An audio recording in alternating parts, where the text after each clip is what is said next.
ربنا ظلمنا أنفسنا وإن لم تغفر لنا وترحمنا لنكونن من الخاسرين ربنا فاغفر لنا ذنوبنا وكفر عنا سيئاتنا وتوفنا مع الأبرار رب ارحمهما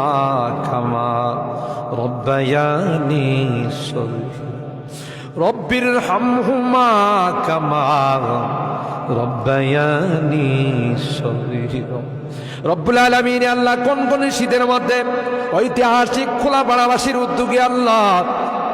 49তম তাফসীর মাহফিলের আজকে তৃতীয় দিনের শেষ রজনীতে আল্লাহ গভীর রজনীতে মালিক রে আমরা কিছু সংখ্যক গুনাহগার বান্দা আল্লাহ তোমার আদালতের কাঠগড়ায় আসামির মতো দাঁড়াই ভিক্ষুকের মতো দুইখানা হাত বাড়াইছি এ মালিক মেহেরবানি করে আমাদের জিন্দেগির গুনাহগুলো মাফ কর ও রব্বে করিম তুমি তাকাইয়া দেখো বুড়া মানুষগুলো ঘরে যায় না আগে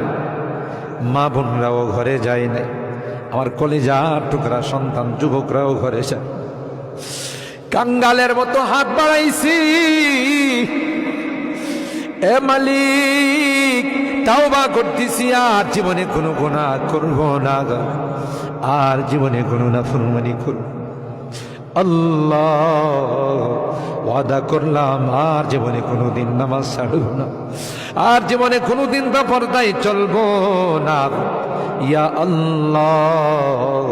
মেহেরবানি করে আমাদের তাওবাগুলোকে কবুল করে নাও ইয়া আরহামার রাহিমিন ইয়া আকরামাল আকরামিন আল্লাহ মনে চাইছে বিছনায় আরাম করার জন্য না না না আরামের ঘুমকে হারাম করে শীতকে উপেক্ষা করে শুধুমাত্র কেবলমাত্র আল্লাহ তোমার কাছে তাওবা করার জন্য বসে রইলাম আমাদের গুনার কারণে যদি জাহান্নামে দিয়ে দাও কে বাঁচাবে কে আমাদেরকে জাহান্নাম থেকে রক্ষা করবে ও মালিক কিয়ামতের কঠিন ময়দানে আমাদেরকে তুমি গুনাহগার বলে ডাক দিও ইয়া আল্লাহ কোরআনের মধ্যে আছে জাহান্নামীরা জাহান্নামের আযাব সহ্য করতে না পাইরা